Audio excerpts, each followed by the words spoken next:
ಎಲ್ಲಾರು ರುಬ್ಬಿ. ಕಾವೇರಿ ತೀರದಲ್ಲಿ ವಿಶೇಷ ಕಾರ್ಯಕ್ರಮಕ್ಕೆ ಮತ್ತೊಮ್ಮೆ ಸ್ವಾಗತ. ನಿಜವಾಗ್ಲೂ ಕಾವೇರಿ ತೀರದಲ್ಲಿ ದಡದಲ್ಲೇ ಕೂತ್ಕೊಂಡು ಫೈರ್ ಕ್ಯಾಂಪ್ ಹಾಕೊಂಡು ಮಾತಾಡ್ತಾ ಇದೀವಿ. ಚಳಿ ಜಾಸ್ತಿ ಹೋಗ್ಬಿಟ್ಟಿದೆ. ನಿಜವಾಗ್ಲೂ ಏನಾಗ್ತದೆ ಈ ಕ್ಷಣದಲ್ಲಿ ನಿಮಗೆ? ನೋಡಿ, ಈ ಕ್ಷಣದಲ್ಲಿ ನಿಜವಾಗ್ಲೂ ಹೇಳಬೇಕು ಅಂತಂದರೆ ಇವರೇನಾದರೂ ಪ್ಯಾಕಪ್ ಮಾಡಿಬಿಟ್ರೆ ಹೋಗಿ ಮಲ್ಕೊಂಬಿಡೋಣ ಅನ್ನಿಸ್ತಾ ಇದೆ. ಬಟ್ ಒಬ್ಬ ಸಿನಿಮಾ ತೆಗಿಯೋರ ಕಷ್ಟ ನಿಮಗೂ ಗೊತ್ತಾಗ್ತಾ ಇದೆ. ನಾವೊಂದು ಪ್ರೋಗ್ರಾಮ್ ಮಾಡಬೇಕು ಅಂದಾಗ ನನ್ನ ಜೊತೆ ನೀವು ಕೂಡ ಜಾಗರಣೆ ಮಾಡ್ತಾಯಿದ್ದೀರಾ. ಬಟ್ ಇದ್ರೊಳಗೆ ಏನೋ ಒಂದು ವಿಶೇಷತೆ ಕೊಡಬೇಕು ಅಂತ ಈ ಸಾಂಗ್ ಎಸ್ಪೆಷಲಿ ನೈಟ್ ಇಫೆಕ್ಟಲ್ಲಿ ಇಟ್ಕೊಂಡಾಗ ನಮಗೇನಾಗುತ್ತೆ, ಒಂದು ಆ ಮೂಡ್ ಕ್ರಿಯೇಟ್ ಮಾಡುತ್ತೆ. ಸೊ ಈ ಥರ ನಾವು ಸ್ಯಾಕ್ರಿಫೈಸ್ ಮಾಡಿ ಇದು ಆಡಿಯನ್ಸ್ಗೆ ಚೆನ್ನಾಗಿ ತಲುಪ್ಸಂಗೆ ಮಾಡಬೇಕು. ಅಕಸ್ಮಾತ್ ಅವ್ರಿಗೆ ಮೂಡ್ ಆಫ್ ಮಾಡಿಬಿಟ್ರೆ ಇಲ್ಲ, ಅವ್ರ ಮೂಡಿಗೆ ಬರಲಿಲ್ಲ ಅಂದರೆ ಆಮೇಲೆ ಅವ್ರು ಎದ್ದೋಗ್ಬಿಟ್ಟು ಇದಕ್ಕೆಲ್ಲ ಹೊಟ್ಟೋಗ್ತಾರೆ. ಮತ್ತು ಇನ್ನೊಂದು ನಿದ್ದೆ ಬಿಟ್ಟು ಅಭ್ಯಾಸ ಇದೆಯಾ ನಿಮಗೆ? ಆ್ಯಕ್ಚುಲಿ ನನಗೆ ನೀವು ಹೇಳೋ ಥರ ಜಾಗರಣೆ ಅಂದರೆ ಇವಾಗ ಅಭ್ಯಾಸ ಹೋಗ್ಬಿಟ್ಟಿದೆ. ಇತ್ತೀಚೆಗೆ ಅದೇನೋ ಗೊತ್ತಿಲ್ಲ, ರಾತ್ರಿಗೂ ನನಗೂ ಏನಿದೆ ಸಂಬಂಧ ಗೊತ್ತಿಲ್ಲ. ಇತ್ತೀಚೆಗೆ ಬರೀ ನೈಟಲ್ಲೇ ಆಗಿದೆ ಪ್ರೋಗ್ರಾಮ್ಗಳೆಲ್ಲ. ಮದುವೆ ಆಗಿಲ್ಲ ಅಲ್ಲ? ಓ ಇಲ್ಲ, ಅದಕ್ಕೆ ಅಂತೀರಾ? ಕಂಕಣ ಬಗ್ಗೆ ಇಲ್ಲ, ಯಾರು ಮದುವೆ ಆಗಿರ್ತಾರೋ ಅವ್ರನ್ನ ಮನೆಯವ್ರು ಬಿಟ್ಟು ಕಳ್ಸಲ್ಲ ಎಲ್ಲೂ ಆಚೆ. ಅವ್ರಿಗೊಂದು ಡೆಡ್ ಲೈನ್ ಇರುತ್ತೆ, 10 ಗಂಟೆ ಮನೆಗೆ ಬಂದ್ಬಿಡ್ಬೇಕು. ಬ್ಯಾಚುಲರ್ಸ್ಗೆ ಯಾರು ಕೇಳಲ್ಲ. ಅಪ್ಪ ಅಮ್ಮಗೆ ಏನಾದ್ರು ಸುಳ್ಳು ಹೇಳ್ಬೋದು, ಡ್ಯೂಟಿ ಮೇಲೆ ಹೋಗಿದ್ದೆ. ಬಟ್ ನಮ್ದು ಹಂಗಲ್ಲ, ಸುಳ್ಳು ಹೇಳಕ್ಕಲ್ಲ, ನಿಜನೇ ಡ್ಯೂಟಿ ಮೇಲೆ ಇದೀವಿ. ನೀವು ಹೇಳೋದು ತಪ್ಪಿಸ್ಕೊಂಡ್ಬಿಡ್ತಾರ ಆಮೇಲೆ.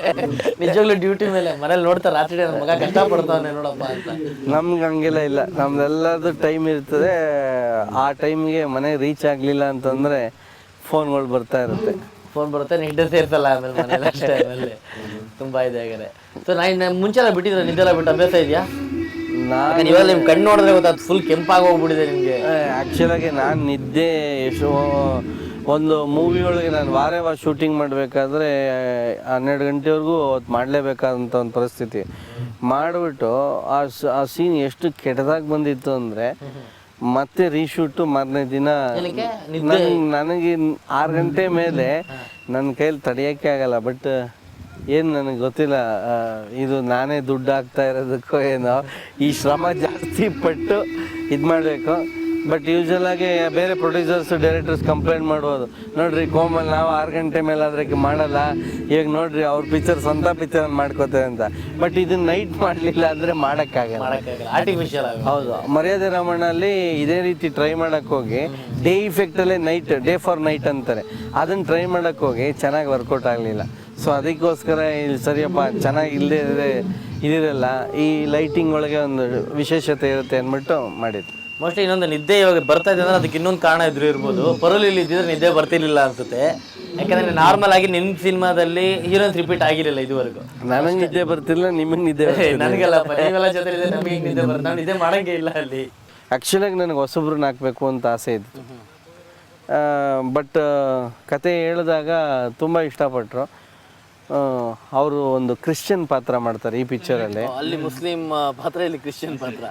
ಇಲ್ಲಿ ಕೂಡ ಆ ಟೈಟಲ್ ಮೇಲೆ ಒಂದು ಪ್ಲೇ ಮಾಡಿದ್ದೀವಿ. ನಾನು ಯಾವಾಗಲೂ ಮೇಡಮ್ ಅಂತ ಕರಿತಾ ಇರ್ತೀನಿ. ಆವಾಗ ನೋಡಿ, ನೀವು ನನಗೆ ಮೇಡಮ್ ಅಂತ ಕರಿಬೇಡಿ, ನನ್ನ ಹೆಸರು ಹಿಡ್ದು ಕರೀರಿ, ನನ್ನ ಹೆಸರು ಸೋನಿಯಾ ಅಂತಂದು. ಸೋನಿಯಾ ಅಂತ ಕರೆದ್ರೆ ಕಾಂಗ್ರೆಸ್ನವ್ರು ಬೇಜಾರು ಮಾಡ್ಕೊಳ್ಳಲ್ಲ ಅಂತೀನಿ. ಆ ಥರ ಅವಳದೊಂದು ಕಾಂಬಿನೇಷನ್, ಅವಳದು ಕಾಂಬಿನೇಷನ್ ಒಳಗೆ ಸ್ಪಾಂಟೇನಿಯಸ್ ಆಗಿ ತುಂಬ ವರ್ಕೌಟ್ ಆಯಿತು. ಸೊ ಆ ನಿಟ್ಟಿನಲ್ಲಿ ನಾವು ಮತ್ತೆ ರಿಪೀಟ್ ಮಾಡೋದು ಬಿಟ್ಟರೆ, ನೀವು ತಲೆಯಲ್ಲೆಲ್ಲ ಹುಳ ಬಿಟ್ಕೊಂಡು ಕೇಳೋಂಥ ಕ್ವಶನ್ಗೆ ನನಗೆ ಆನ್ಸರು ಇಲ್ಲ. ನಾನು ಆ ಥರದವನು ಅಲ್ಲೂ ಅಲ್ಲ. ನಿಮ್ಮ ಸಿನಿಮಾಗಳಲ್ಲಿ ಬಂದಾಗ ಜಾಸ್ತಿ ಕನ್ನಡ ಬರದೇ ಇರೋ ಹೀರೋಗಳೇ ಇರ್ತಾರೆ. ಹೆಂಗೆ ಮೇಂಟೈನ್ ಮಾಡ್ತೀರಾ, ಹೆಂಗೆ ಮ್ಯಾನೇಜ್ ಮಾಡ್ತೀರಾ? ಅದಕ್ಕೆ ಮೇಂಟೈನ್ ಮಾಡೋಕ್ಕೆ ಒಳ್ಳೆ ಡಬ್ಬಿಂಗ್ ಆರ್ಟಿಸ್ಟ್ ಇದ್ದಾರೆ. ಅಲ್ಲ, ಬಟ್ ಸೆಟ್ಟಲ್ಲಿ ಮಾತಾಡ್ಬೇಕಾರೆ ಹೇಳ್ಕೊಡ್ಬೇಕಾರೆ, ಇವಾಗ ನಿಮ್ಮದೇ ಪ್ರೊಡಕ್ಷನ್ ಅಂತ ಅಂದಾಗ ಆಬ್ವಿಯಸ್ಲಿ ನೀವು ಮಾತಾಡಲೇಬೇಕು, ಇದು ಮಾಡಲೇಬೇಕು. ಇಲ್ಲ, ಏನಾಗಿದೆ ಅಂತಂದರೆ ಕನ್ನಡ ಸ್ಪೀಕಿಂಗ್ ಗರ್ಲ್ಸು ನಾವು ಹಾಕಿದ್ದೀವಿ. ಕನ್ನಡ ಮಾತಾಡೋ ಹುಡುಗಿರು ಲಾಸ್ಟ್ ಪಿಕ್ಚರ್ ಅಲ್ಲ, ಅದ್ರ ಪ್ರೀವಿಯಸ್ ಪಿಕ್ಚರ್ ಮಾಡಿದ್ದಾರೆ, ಲಾಸ್ಟ್ ಪಿಕ್ಚರ್ ಮಾಡಿದ್ದಾರೆ, ಎಲ್ಲ ಮಾಡಿರ್ತಾರೆ. ಬಟ್ ನಮಗೇನಾಗುತ್ತೆ ಅಂತಂದರೆ ನಮ್ಮ ಪಾತ್ರಕ್ಕೆ ಸಿಗುವಂಥ ಹುಡುಗಿರಿಗೆ ಸ್ವಲ್ಪ ಆ್ಯಕ್ಚುಲಾಗಿ ಹಂಗೆ ನೋಡಿದ್ರೆ ಕನ್ನಡದಲ್ಲಿ ಇರೋ ಹೀರೋಯಿನ್ಗಳು ಸುಮಾರು ಜನ ಇಂಗ್ಲೀಷಲ್ಲೇ ಜಾಸ್ತಿ ಮಾತಾಡೋದು. ಬಟ್ ಹಂಗೆ ಅಂದ್ಬಿಟ್ಟು ಅವ್ರು ಕನ್ನಡ ಬರಲ್ಲ ಅಂತಲ್ಲ, ಅದು ಲ್ಯಾಂಗ್ವೇಜ್ ಬರಲ್ಲ, ಎಕ್ಸ್ಪ್ರೆಷನ್ಸೇ ನಮ್ಮ ಸಿನಿಮಾ ಮುಖ್ಯ ಆಗಿರೋದು. ಸೊ ನಮಗೇನಾಗುತ್ತೆ, ಅವ್ರನ್ನ ಬಳಸ್ಕೊಂಡಾಗ ಅದೊಂಚೂರು ಶ್ರಮ ಆಗ್ಬೋದು. ಬಟ್ ಅದರಲ್ಲೂ ಮೇಯ್ನ್ ಕಾಮಿಡಿ ಸಿನಿಮಾ ಅಂತ ಬಂದಾಗ, ಈಗ ನೀವು ಒಂದು ಕಾಮಿಡಿ ಟೈಮಿಂಗ್ಸಿಗೆ ಒಂದು ಎಕ್ಸ್ಪ್ರೆಷನ್ ಕೊಡ್ತೀರಾ, ಕಾಮಿಡಿ ಮಾಡ್ತೀರಾ, ನಗಿಸ್ತೀರಾ. ಅದು ಅವ್ರಿಗೆ ಅರ್ಥ ಆದಾಗ ಅವರು ಸೇಮ್ ಟೈಮಿಂಗ್ ಮ್ಯಾಚ್ ಮಾಡಿ ನಿಮ್ಗೆ ಏನೋ ಕೊಡಬೇಕು. ಅಲ್ಲಿ ಅರ್ಥ ಆಗದೆ ಇದ್ದಾಗ ನೀವು ಎಕ್ಸ್ಪ್ಲೈನ್ ಮಾಡಿ ಅವ್ರಿಗೆ ಹೇಳಿ ಅರ್ಥ ಮಾಡಿಸಿ ಸಿಚುವೇಶನ್ನು. ನನಗೆ ಗೊತ್ತಿದ್ದಂಗೆ ನಾವು ಹೀರೋಯಿನ್ ಆಗ್ತಾಗ ಅವರಿಂದ ಬಿಸ್ನೆಸ್ಗೆ ಹೆಲ್ಪ್ ಆಗುತ್ತೆ ನಂಗಿದ್ರೆ ಯಾರಿಗೆ ಬೇಕಾದ್ರೆ ಹಾಕ್ಬೋದು. ನನಗೆ ಗೊತ್ತಿದ್ದಂಗೆ ಹೀರೋಯಿನಿಂದ ಬಿಸ್ನೆಸ್ ಆಗೋದು ಅಂದರೆ ಮಾಲಾಶ್ರೀ ಅವರೊಬ್ಬರೇ. ಮಾಲಾಶ್ರೀ ಅವರು ಇದ್ದಾರೆ ಅಂತಂದ್ರೆ 100% ಹೀರೋಯಿನ್ ಇದ್ರು ಸಾಕು, ಅವರಿದ್ರು ವ್ಯಾಪಾರ ಆಗುತ್ತೆ. ಸೊ ಆ ಥರದ ಮಟ್ಟಕ್ಕೆ ನನಗೆ ಗೊತ್ತಿಲ್ಲ ಇಲ್ಲಿ ಕನ್ನಡದಲ್ಲಿ. ಸೊ ನಮಗೆ ಆಪ್ಷನಲ್ಲು ಒಂದು ರೀತಿ ನೋಡಿದ್ರೆ ಎಲ್ಲದ ಬಡ್ಜೆಟ್ಗೆ ವರ್ಕೌಟ್ ಆಗ್ತಾರೆ, ಮತ್ತು ಇದಿರಲ್ಲ, ಕನ್ಫ್ಯೂಷನ್ಸ್ ಇರಲ್ಲ, ನಾವು ಹೇಳಿದಷ್ಟು ಪಾತ್ರನ ಮಾಡ್ಕೊಂಡು ಹೊರ್ಟಾಗ್ತಾರೆ. ಸೊ ಆ ರೀತಿಯೊಳಗೆ ನಮಗೆ ಹೆಲ್ಪ್ ಆಗುತ್ತೆ. ಬಟ್ ಯಾವಾಗಲೂ ಈ ಹಿಂದಿ ಸ್ಪೀಕಿಂಗ್ ಗರ್ಲ್ಸೇ ಹಾಕಬೇಕು ಅನ್ನೋದೇನಿಲ್ಲ.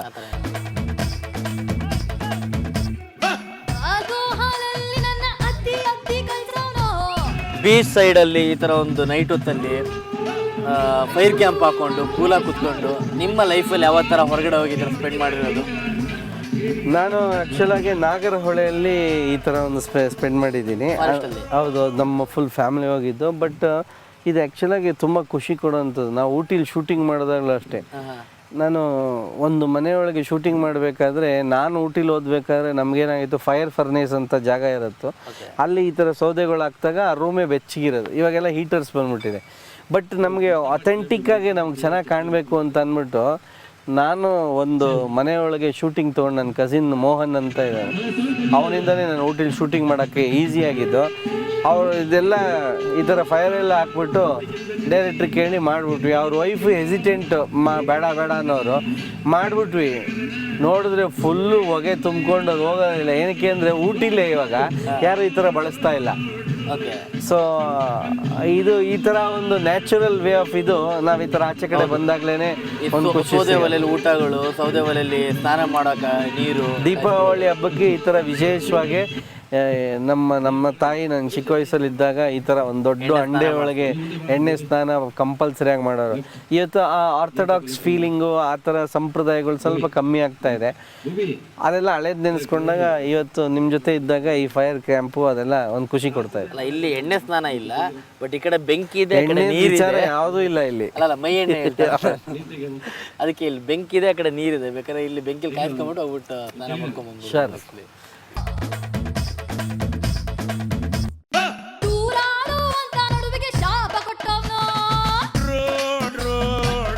ಬಟ್ ಇನ್ನೂ ಸಾಕಷ್ಟು ಮಾತಾಡೋದಿದೆ ನಿಮ್ಮ ಹತ್ರ ಇನ್ನೊಂದು. ಯಾಕಂದ್ರೆ ನಾವು ನೈಟಲ್ಲಿ ಕುತ್ಕೊಂಡಿದ್ವಿ, ನಿಮ್ಮಿಂದ ನಿಮ್ಮ ಶೂಟಿಂಗಿಂದ ಇನ್ನೊಂದು ಇಲ್ಲಿ ತಲಕಾಡಲ್ಲಿರೋ ಮೀನುಗಳಿಗೆ ಒಳ್ಳೆ ಆಹಾರ. ಯಾಕಂದ್ರೆ ಎಲ್ಲಾ ಚಿಟ್ಟೆಗಳು ಬೆಳಕಿಗೆ ಹೋಗ್ಬಿಟ್ಟು ಬಿದ್ದು ಸದೋಗ್ತಾ ಇದಾವೆ, ಎಲ್ಲ ಮೀನುಗಳು ತಿನ್ಕೊಂತಾರೆ. ಅದು ಬೆಳಗ್ಗೆ ಇವ್ರಿಗೆಲ್ಲ ಆಹಾರ, ಮೀನು ಹಿಡ್ದಾಕೊಂಡ್ಬಿಡ್ತಾರೆ, ಇಲ್ಲಿ ಹಿಡ್ದಾಕೊಂಡ್ಬಿಟ್ಟು ತಿನ್ಕೊಂಡ್ಬಿಡ್ತಾರೆ, ಅವ್ರಿಗೆಲ್ಲ ಆಹಾರ ಆಗುತ್ತೆ. ಸೊ ಇನ್ನೂ ಜಾಸ್ತಿ ಮಾತಾಡೋದಿದೆ ನಿಮ್ಮ ಹತ್ರ, ಕಂಟಿನ್ಯೂ ಮಾಡ್ತೀನಿ. ಕಾವೇರಿ ತೀರದಲ್ಲಿ ನಂದೀಶನ್ ಜೊತೆ ಮಾತುಕತೆ, ಜೊತೆಗೆ ಈ ಮಾತುಕತೆಯಲ್ಲಿ ಇನ್ನೇನು ನಮ್ಮ ಜೊತೆ ಈ ಚಿತ್ರದಲ್ಲಿ ಇಷ್ಟೊಂದು ನೀವು ನೋಡ್ತಾ ಇದ್ದೀರಿ, ಹಾಟ್ ಆಗಿ ನೀವು ಕುತ್ಕೊಂಡೆ ಮನೇಲಿ ನೋಡಿ ಎಂಜಾಯ್ ಮಾಡ್ತಾ ಇದ್ದೀರಿ. ತೂರಾಡು ಸಾಂಗು ಕೋಮಲ್ ಅವ್ರಿಗೆ ಸಾಥ್ ಕೊಡ್ತಾರೆ ಒಬ್ರು ಬಾಂಬೆ ಬೆಡಗಿ. ಅವ್ರ ಹತ್ರ ಒಂದು ಕೆಲವೊಂದು ಮಾತುಗಳನ್ನ ಆಬ್ವಿಯಸ್ಲಿ ಕನ್ನಡ ಬರಲ್ಲ, ಸೊ ನಾವು ಕಷ್ಟಪಟ್ಟು ಮಾತಾಡಿಸ್ಬೇಕು. ಕೋಮಲು ಪದೇ ಯಾವಾಗ ಸಿಕ್ಕರು ಪಾಪ ಕಷ್ಟಪಟ್ಟು ಕನ್ನಡ ಕಲಿಸ್ಕೊಡ್ತಾನೆ ಇರ್ತಾರೆ ಪ್ರತಿಯೊಬ್ಬರು. ಅವ್ರು ಮೋಸ್ಟ್ಲಿ ಕನ್ನಡ ಮಾಸ್ಟರ್ ಅವರು ಆಗ್ತಾರೆ ಶೀಘ್ರದಲ್ಲೇ. ನಾವು ಯಾವಾಗಲೂ ಅದನ್ನ ನೋಡೋಕ್ಕಿಂತ ಮುಂಚೆ ಒಂದು ಚಿಕ್ಕ ಬ್ರೇಕ್ ತಗೊಂಡು ಹಾಗೆ ವಾಪಸ್ ಬರೋಣ. ನೋಡ್ತಿದ್ರೆ ತಪ್ಪಿಗಿದ್ದಿ, ಮುಡ್ತಿದ್ರೆ ತೆಳಗಿದ್ದಿ.